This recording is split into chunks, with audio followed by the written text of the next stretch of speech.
नमस्कार, आप देख रहे हैं वीके न्यूज और मैं देशधर उपाध्याय। भारत की शुरू से ये नीति रही है कि वो पहले से किसी को छेड़ता नहीं है, अगर किसी ने उसे छेड़ दिया तो फिर उसे छोड़ता भी नहीं है। इन दिनों भारत एलएसी पर चीन के साथ कुछ ऐसा ही कर रहा है। देखो बाद चीन लगातार भारत को उकसा रहा था, मगर अब भारत ने उस पर ऐसा शिकंजा कसा है कि उसकी सारी हिकड़ी निकल गई है, क्योंकि जो चीन बार बार मुंह खाने के बाद भी भारतीय सीमा में घुसपैठ करके जमीन पर कब्जा करने की कोशिश कर रहा था, उस पर अब भारतीय सेना ने ऐसी कार्रवाई की है कि वो अब अपनी जमीन बचाने के लिए भारत के सामने शांति का राग अलाप रहा है। लेकिन भारत ने अब ठान लिया है कि इस बार चीन से वो अपनी जमीन वापस लेनी है, जिसे उसने दशकों पहले हत्या लिया था। इसलिए भारतीय सेना लगातार पैंगोंग झील के ऊंचाई वाली चोटियों पर एक के बाद एक तिरंगा झंडा गाड़ रही है।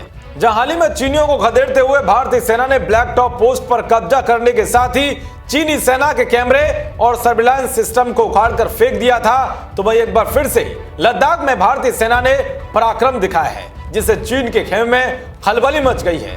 दरअसल पैंगोंग में अहम चोटियों पर भारतीय सेना ने नियंत्रण जमा लिया है। भारतीय सेना ने फिंगर 4 की कई महत्वपूर्ण चोटियों को अपने नियंत्रण में ले लिया है। भारतीय सेना के गर्दन तोड़ पराक्रम के आगे चीन के कायर सैनिकों के हौसले पस्त हो गए हैं और किसी भी तरह से चीनियों की दाल नहीं गल पा रही है, क्योंकि हर मोर्चे पर भारतीय सेना ने चीनियों को ऐसा घेर लिया है कि अब उन्हें अपनी जान बचानी भारी पड़ रही है। दरअसल फिंगर 4 पैंगोंग झील के दक्षिणी किनारे में स्थित है। अब भारतीय सेना फिंगर 8 तक मजबूत स्थिति में है। हालांकि चीन की सेना अभी भी फिंगर 4 पर मौजूद है, लेकिन भारतीय सेना ने अहम चोटियों पर कब्जा जमा लिया है, जिसके जरिए न सिर्फ चीनी सेना की गतिविधियों पर आसानी से नजर रखी जा सकेगी, बल्कि उनकी हरकत का माकूल जवाब भी दिया जा सकेगा। पैंगोंग लेक के उत्तर और दक्षिणी दोनों ही इलाकों में भारतीय सैनिकों को काफी बढ़त हासिल हो चुकी है। पैंगोंग लेक के दक्षिण में जहां भारतीय सैनिकों का कंट्रोल है, वहां चारों ओर कटीले तार लगा दिए गए हैं। साथ ही साफ तौर पर चीनी सैनिकों से कह दिया गया है कि अगर इस कटीले तार को हटाने की कोशिश की तो तगड़ी कार्रवाई की जाएगी। बता दें कि पैंगोंग झील का उत्तरी इलाका 8 अलग अलग फिंगर एरिया में बटा हुआ है। भारत का दावा है कि line of actual control finger 8 से शुरू होती है और फिंगर 4 तक जाती है, लेकिन चीनी सेना एलएसी को नहीं मान रही है। चीन के सैनिक फिंगर 4 के पास डटे हुए हैं। वे फिंगर 5 से 8 के बीच कंस्ट्रक्शन कर रहे हैं। मंगलवार रात को फिंगर 3 इलाके के पास एक चीनी निर्माण देखा गया था।